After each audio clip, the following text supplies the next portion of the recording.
welcome to Through the Mist with me, your host Owen. This is a Void and Verse Day podcast where we look through the lore and try to understand how it all works. In this episode, we're going to be talking about Percy's wish.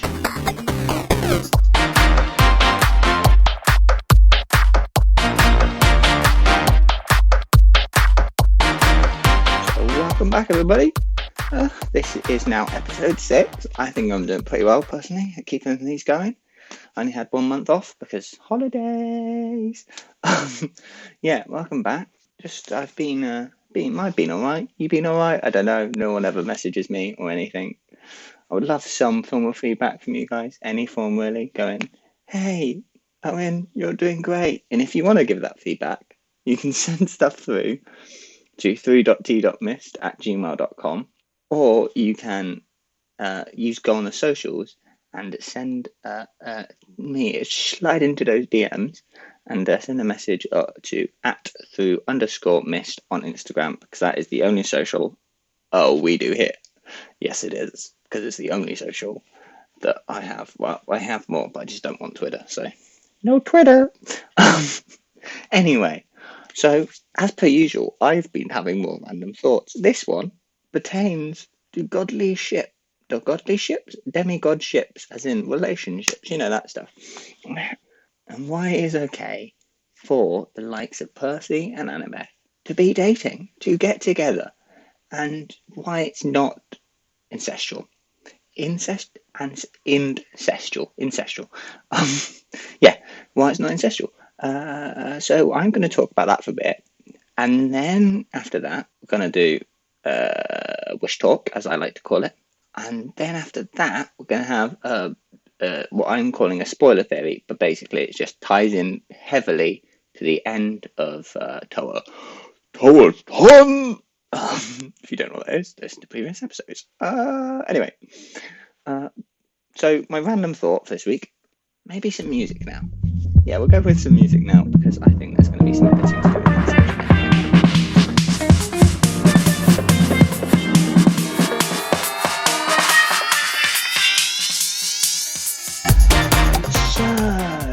As I was saying, demigod ships. Owen's random thought of the month. So this all comes down to the human idea of a family versus the godly idea of family, I think, really. And it's how we need to look at it is between cabins is fine. Like it's the different ways that the family interaction works and how all that sort of stuff comes into it. And if you look at the godly side of the family tree, it's a mess. Everyone's the brother or a sister or a nephew, mainly Zeus here. And there's aunts who got, so Hera and Zeus, they're brother and sister. Then you've got Zeus who does it with all his aunts, gets all the others. It's like all their cousins. They have very close relationships. No one is unfairly tied. Unfairly tied? Maximum, I'm guessing, is like fourth cousin. And it's never once removed. So yeah, that's kind of that. But then you come down to the human idea of relationships, and that is where two people can, the idea is that you will have a direct relationship to each other. If you looked at the godly side of it, and there's a huge social stigma about having a relationship with someone that is closely related to you, because we're all related to each other. You just get far enough away, and DNA doesn't matter too much. I haven't researched this. I should have probably researched this before I said it. The closer you are in DNA, so if it's a brother and sister, the output of that child, DNA-wise and genetically, is not that safe, or it can come highly likelihood of genetic defects, mainly the bad ones that mean they die earlier and younger. So in that sense, you have this weird clash of ideas where these kids are in their cabins and they're like, so we share the same mum or dad, and technically that guy's over there is my cousin. However, he's my cousin from the godly side of the world, and the godly side of the world, they're all doing it with each other anyway. So he's fine, isn't it? It's that weird kind of relationship where they are looking at their parent and they don't, but then you hit the social stigma of humans and go, well, if the godly side doesn't matter, we could go out. But then the human stigma comes in. It's like, no, we share the same parent. That's weird. That is like brother, sister. And they will always call each other brother and sister. You rarely get the cousins, except if you want Luke to be creepy on a ship. That rarely happens. So that's like, I'm going to do another community post question like I did last month, in which no one replied to. Yet again, I'm pointing this out until I get a reply from someone on any of these points that I have come up with, and I just want feedback from. I'll put another post, and we can all discuss it together as a group, and it'll be fun and lovely and happy. But summarize, I don't think Rick's reasoning make any sense, like just the DNA part. However, how it plays out, i.e., the inter-cabin relationships are fine. No, inter-cabin? Between two different cabins. Yeah, interdisciplinary. Inter in this case means multiple. Inter-cabin relationships is fine, but within cabin relationships, nah. That's weird. Anyway, we'll move now on to what I am so happily calling wish talk.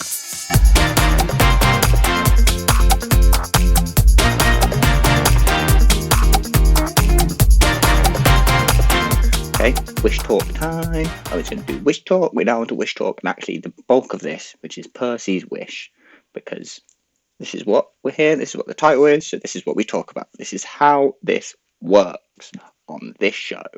So sometimes I think I'm going mad when I'm doing this because I talk to myself in my room about notes that I've written and or discussed in my head. If it was in my head, it would be fine, but doing it out loud, I feel like I'm going mad, and I just make myself laugh.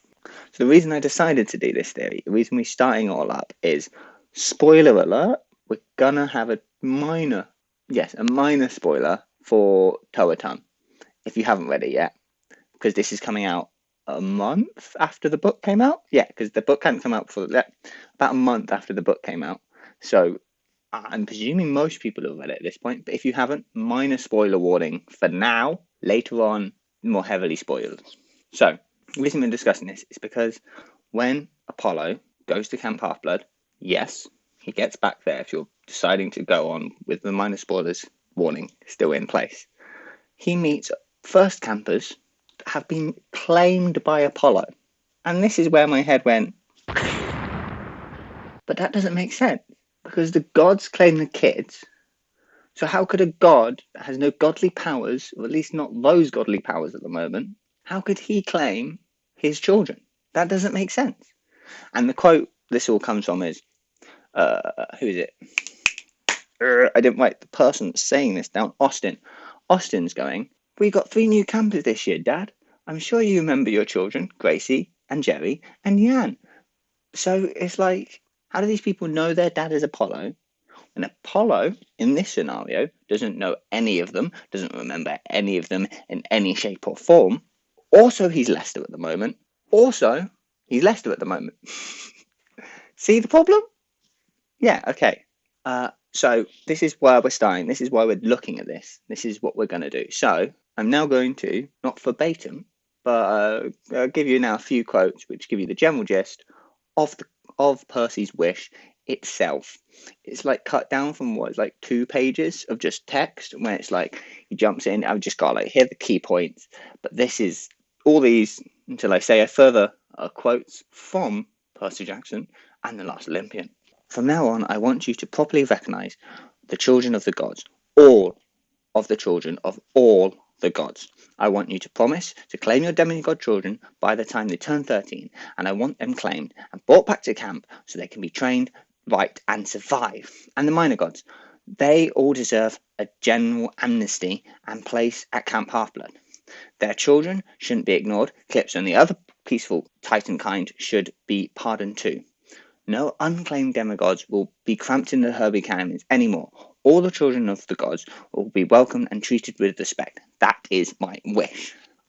In jest, that's Percy's wish. I keep on burping because I've just eaten dinner. You won't know that because I'm going to cut out some of these burps. Hopefully. We'll find out if I burp and talk too close together. So if you can hear them, I'm sorry. So that is his wish. And the big thing we're looking at is, did this wish is this wish like forced on the gods to change their nature, or did it change the fabric of existence? Or, I didn't put this in my notes, but I came up with it later, or did the gods change fabric of existence so they could avoid having to change their nature? Yeah, that's the one we're going for if you didn't work out why. That's not in this bit, but I've later. So we're just going to be looking at specifically the claiming part and demigod and being brought to Camp Half-Blood at 13, because we know the honouring of the gods more really hasn't taken effect within the first year of this wish being made, because Jason decides to take up like that role of creating shrines and temples at Camp Jupiter, both Camp Half and Camp Jupiter. And I feel at this point Camp Half-Blood was just kind of going, oh, we've got a new gods kids here, we don't have a cabin for them yet, we'll add a cabin on. They were just doing it as and when required. It's when a new claimant came in, they were like, new cabin, yay. Some of them obviously were done sooner. Hades, cabin 13. And heck, well, I'll say her name later. So as I said, ooh, that's wish. That's a lot of wish talk. What time are we on? 12 minutes. Maybe. I'll decide later. So that's, who knows if I've kept that in. Weirdly discussing things. So finding demigods. So this we'll look at the different ways that they find demigods and how it may have changed and stuff like that. So the leftovers question is, how does claiming work and discovery of half-bloods now work? And this, we're going to presume this is on the Greek side because we know more about that side than we do how the Romans end up with Lupa, because you've got like, of like two main ways it happens from like, what is it, Camp Jupiter Classified? Now I'm going over to my bookshelf. Camp Jupiter Classified. Oh yes, I remembered that one. Like, got a thing from Camp Jupiter Classified. You know how Jason ends up there, and then Percy, but he's an odd one out. We know how Hazel ends up there, who's also an odd one out. Then we've got Frank, who lines up with Camp Jupiter, and Raina, who we just know ends up there, know where she comes from, but doesn't quite know how she ends up with Lupa. So it's like that question of how do they get to Lupa? We don't really know. I may talk about that in another podcast, another episode. I may do the Roman finding Lupa episode. That might be a good one, but I think I've got my next one. It's going to be not that.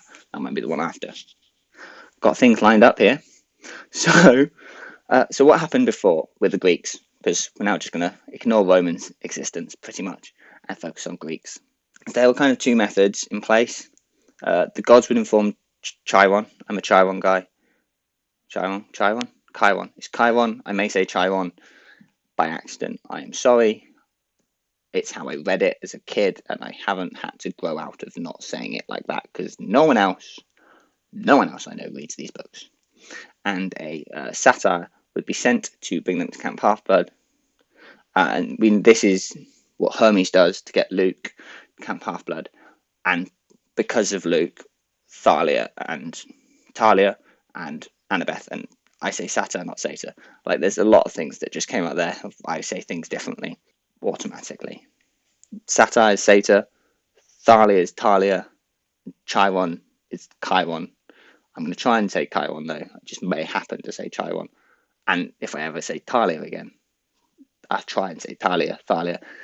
Satyr is just going to be Satyr. I don't care what you say. Method 2 is satyrs are just out in the world and they smell a demigod and they go, and then they bring them back to camp either as soon as summer starts or earlier if a monster situation appears. And that's kind of, I feel like, how most of them have got there. So we get that.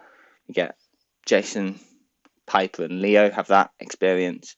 It's like Piper and Leo were going to be brought in the summer because nothing too bad was happening to them at the moment, or we didn't want to warn them, increase the smell. You know how it works. Or is it puberty?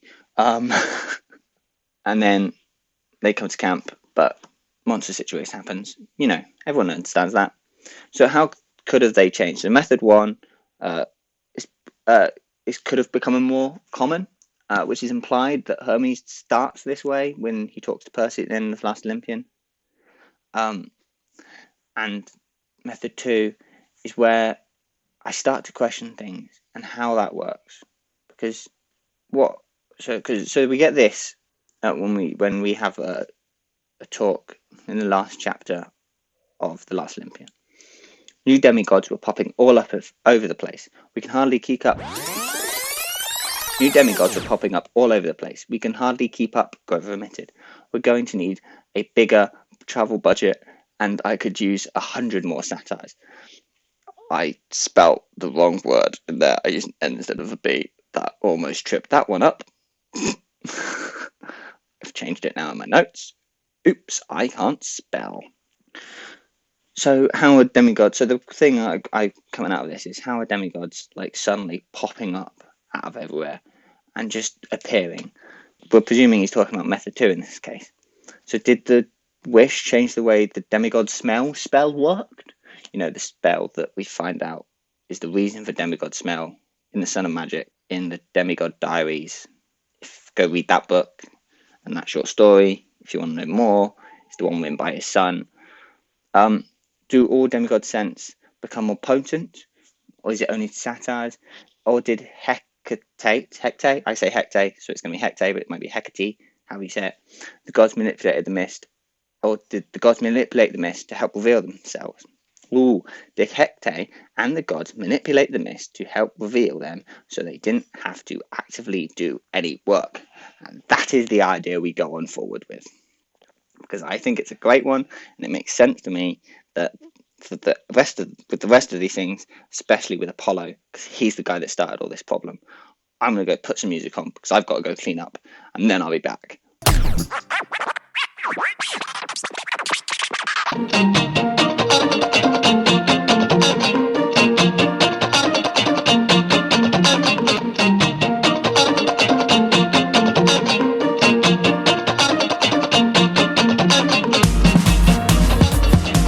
Okay, so I am back. Where was I? Claiming! I was at the claiming section. Okay. Claiming section. So, what we're going to do is we're going to go with the Hecate thing, which I did just mess up like 5 seconds ago for you, and half an hour-ish for me? So, did Hecate and the gods manipulate the mist to help reveal them so they didn't have to actively do any work? So that was with regards to the demigods actually becoming more potent and being able to spot them easier, and they'll pop it up everywhere. As I think Grover is either Grover or Percy, one of the two, say. Well, Grover didn't say it, Percy thinks it, Grover says it. You know how it is. So let's go with that the gods are changing the nature of the mist with regard to the Greek demigods specifically, because let's be honest, if Percy said it, they could probably decided to ignore what the Romans did, and the Romans had their own thing anyway, even though maybe she does get claimed, but everyone gets claimed. Every Roman demigod that makes it to Camp Jupiter is claimed within their first year, because they all get the signature, don't they? Or when they get the signature, they are claimed at the same time. Signature, tattoo, burning, branding. It's a branding without the brand, let's be honest. Anyway, we'll talk about Roman claiming another day, maybe. So they could have changed it so that the claiming the demigods will happen automatically, like at the campfire on the day they reach camp. Like they manipulate it in a way when, it's demigod reached it. And I think that's implied a lot in Who, especially. And the demigods will get claimed by the campfire. It's like, if you're going to be claimed at the campfire. The earlier claims are gods like actively doing it, like in the case of Piper, I think it is. I didn't check that one. That one's from memory, because I thought it was Leo for a second, but then I remembered. No, Piper. Oh no, Piper's the right timing. Leo gets claimed earlier. Leo gets claimed when he just arrives, and Piper gets claimed at the perfect time for her to be allowed onto the quest. And that might be of being Aphrodite going, and dramatic moment, you know? I feel like that's a very her thing to do in the books. Be very, like, we're going to make some movie moment here, and like, I want to go, but you're not even an Aphrodite girl. Poof! You're now all pretty. Yeah. And that would also help explain why, like, it's an automatic thing. Like, the gods don't have to take part in it. How the first years are claimed by Apollo when he's Lester, and as I said earlier, definitely doesn't have that godly level of power. Like, the most he can do is occasionally he gets some super strength, and he's got his epic bonus back. That's about it, because he never really lost the music, and he doesn't have godly healing either. And again, this is almost the end of the Percy Wish stuff. So this is going to be a quick section before I put in some more music. But we're now going to have some more minor spoilers, intermediate spoilers. They're not quite major, but they're not quite minor, because they happen right at the back of the book. So from now on, until I say again, we're going to have some back of the book spoilers. Basically, from now on, pretty much, back of the book spoilers. We're going to have some intermediates to finish this Percy Wish stuff off. Now, clap all that up, and then we're going to have major back of the book spoiler. So if you haven't read TOA TON yet, and you were okay with minor spoilers, but you're not okay with intermediate spoilers, goodbye. And I'll say goodbye to major spoiler people when we reach that point. I hope you enjoyed what you listened to. Remember to do all the things and rate, like, subscribe, whatever it is you do on the podcast services, and talk to me, please. Please. Pretty please. So as I was saying, if it's an automatic thing, it can also explain why when Apollo goes back to the way station, by the way, spoilers, if you hadn't worked out, we're now talking about them, he's still unsure if Georgina is his kid or not. He still doesn't know. Like, it was an excusable not knowing when he was at Leicester, because Leicester couldn't access all the memories of Apollo. It was a common thing. However, when he gets back there, he must have been able to access all his memories again, because he's now fully fledged Apollo. But no, he still has zero clue, or he just didn't bother to find out. Feel like that's very Apollo. As he also says with Meg right at the start, you see, I feel like he just doesn't bother to find out if Georgina's his kid or not, and that annoys me slightly. Like, okay, so this is, imagine Georgina, like, one day, a satyr, or wolves, depending if she's Roman or Greek, the standard stuff. We'll go with Greek, because I feel like everyone else there was Greek, so Greek. Imagine she turns up, the satyr just turns up and goes, hey, like, she's like 12, about to turn 13, like, hey, so you're going to have to go to Camp Half-Blood now. And then, like, Leo and Calypso are still hanging out there. I mean, one of the mums are dead. Who knows? But Leo's definitely still there. And he's like, I never went back to Camp Half-Blood, did I? I did like 6 months there, probably, because it was like winter solstice, and he got there just for winter, I think, and then he left just after summer solstices, which is probably around 6 months. She did 6 months at camp and never went back. Never went back. And he's like, oh yeah, but she's already got all this training, because Leo and Calypso and the hunters, she might even join the hunters. Probably gonna join. Her mums were hunters. The hunters hang out there a lot. She's gonna join the hunters. Good for Georgina, maybe. Or maybe she likes love too much, and she doesn't join the hunters. She's more of a Levaria kind of girl. Who knows? She's too young to really know anything about her, and she was mad through the main book. We got to know her, or not mad. Was she missing? She was missing, and then she was like obsessively like convulsing and just couldn't not. Yeah. Anyway, so yeah, and like I was saying, Leo, Piper, they don't go back to Camp Half-Blood. Like, I mentioned it for Leo, but Piper doesn't go either. They spend 6 months at Camp Half-Blood, save the world, 2 of the 7. Jason just died, and they're like, nah, not going back. They're 1 bead. We don't even know what the bead is. I always imagine it's a purple thing. There's an SPQR on it.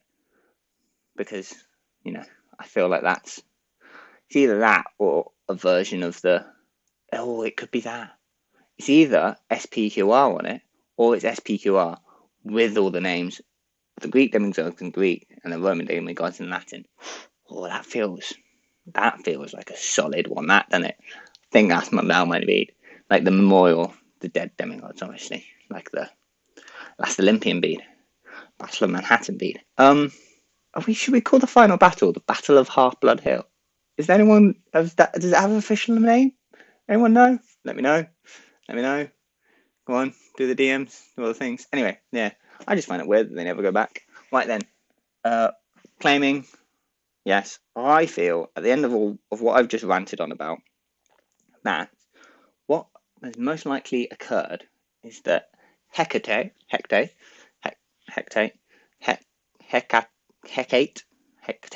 so many different ways to say it,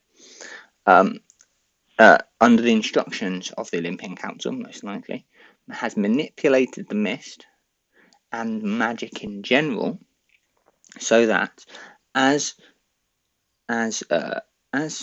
demigods ramp up to the age of 13, they become easier to discover. They become less hidden to satyrs.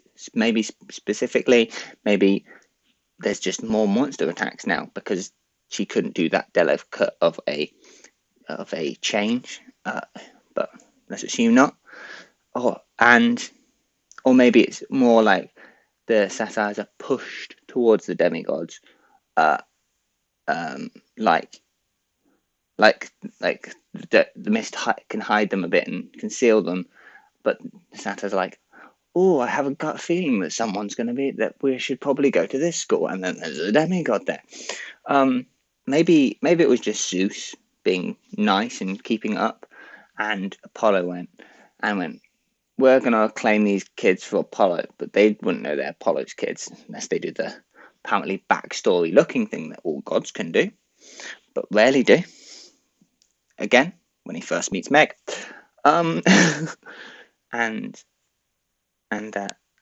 that's how those kids got, but it's just generally that a call would be like a phone alert, like a kid crossed the camp boundary, and like the magic goes, you've got a new kid that has arrived at camp.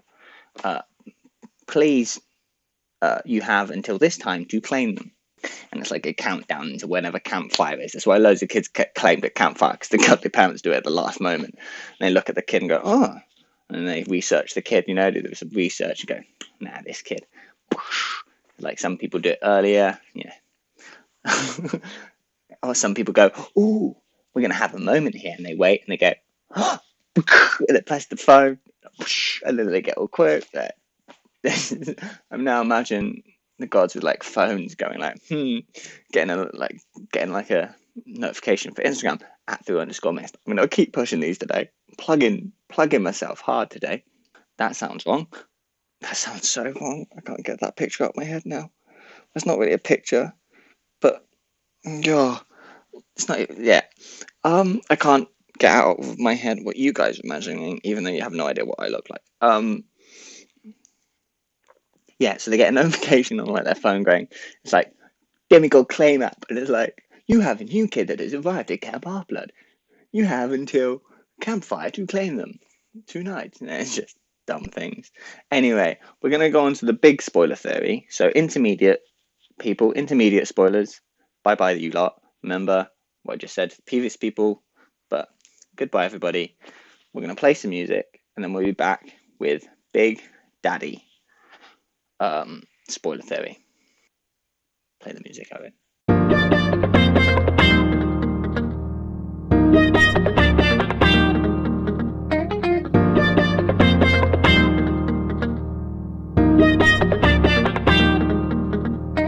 Right then, Big Daddy spoiler theory. This one is going to be a long one, I can feel like, this episode, but Big Daddy spoiler theory. So this thought, it's kind of disproven later on, but this headcanon, the OG headcanon, was that Apollo, this is just like straight after I read it, Apollo found in the same place that Carty, let's not ship the brother and sister. Carter and Sadie found themselves when summoning the shadow in the last Kane Chronicles book. I should have probably mentioned Kane Chronicles spoilers as well. But like I said, like to a episode ago. I've kind of stopped. The only reason I'm putting spoiler warnings in is because I'm talking about a book that came out a month ago rather than a book that came out a few years ago. First of all, I did some quote checking. So the TOA quotes. And I found myself on a blade of obsidian.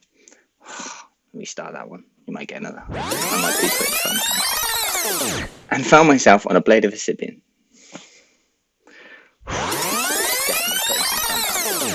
And found myself on a blade of obsidian.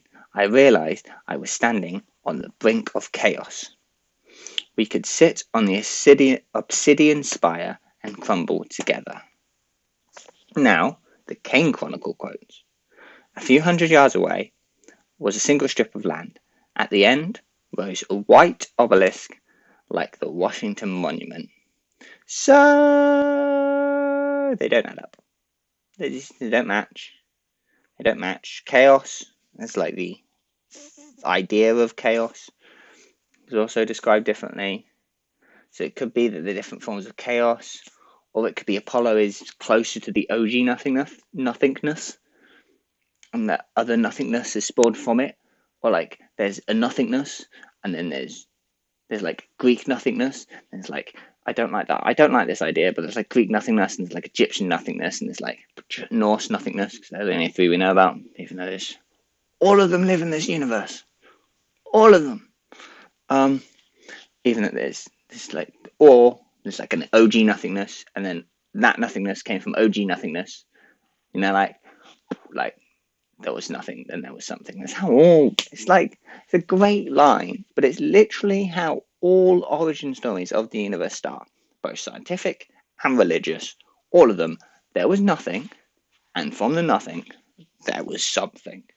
There's nothing and the something sometimes are different, and the nothing is personified as some nothingness. And it's every single one. If you just go, there was nothing, then there was something. We don't have the capacity to understand that anymore. But the other option is, and I like it because it means there isn't a plot hole, is that Apollo is being torn apart further into the Sea of Chaos, as it's known in the Egyptian universe. So we are at the edge of the Sea of Chaos in Sadie and Carter, and it could even be, I just thought of this, it could even be that Sadie and Carter, that like the Sea of Chaos has different access points. So Sadie and Carter are accessing it from the Egyptian point. And the obelisk, I thought this earlier, the obelisk is more like, the Egyptian obelisk is more like pushing and like as a barrier, like going, no, we're going to hold you back. We're going to hold you back because I am Matt, and Matt to hold back is chaos. Whereas the Greek, nothingness, because we get the bits where Annabeth and Percy are very close to falling into said nothingness, but when jumping from that house or mansion and then back onto Tartarus, their shortcut. So yeah, they could be at different areas, like different access points, or Apollo could be right at the edge of nothingness. So like the chaos is something. It is not nothingness, it is something. And the further you go, the more nothingness it becomes. Like at the point that Sadie and Carter are, they are, and Zaya, no, I haven't mentioned her yet, but we're going to mention her now because I feel like I'm going to get angry comments, but no one ever comments me, so I'm not going to get any angry comments anyway. I'm pushing that one home as well today. Owen, you're mad. Heavily implied that Apollo is at the end or beginning, depends on your outlook on life. I'd call it the end of everything, but at the same time it's the beginning of everything, because he quotes, and he says, and I quote even, the place where life first began to form and think, hey, I'm separate from the rest of this soup. He's like that. He himself is like, I am right on the edge. If I take one step further, I am in the soup of nothingness.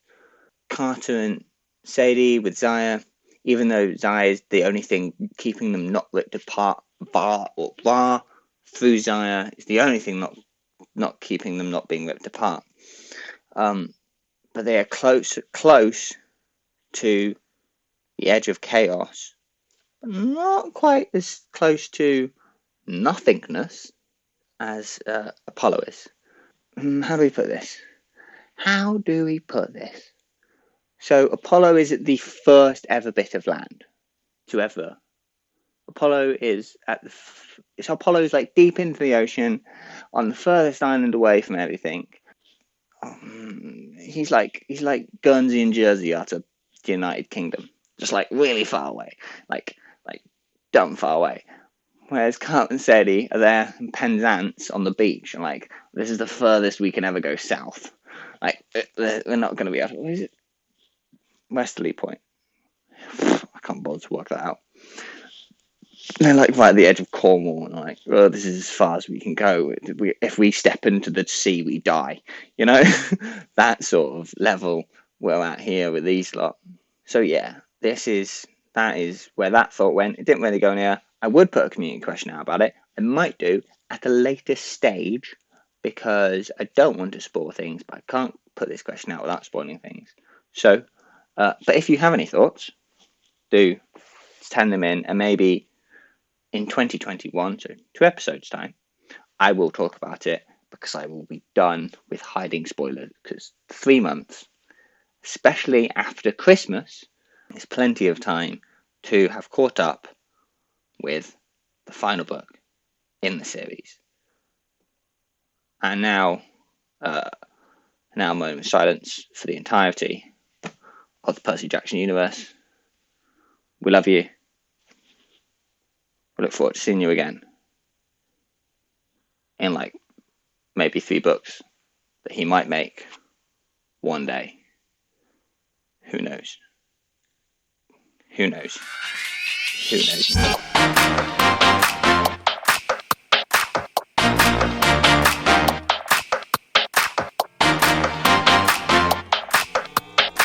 So anyway, thank you for indulging this episode. I wasn't really one theory. If you have comments on this, or any theories of your own that you would want me to discuss or put out into the world, email them to foo.t.mist@gmail.com, or you can DM and follow the Instagrams @foo_mist.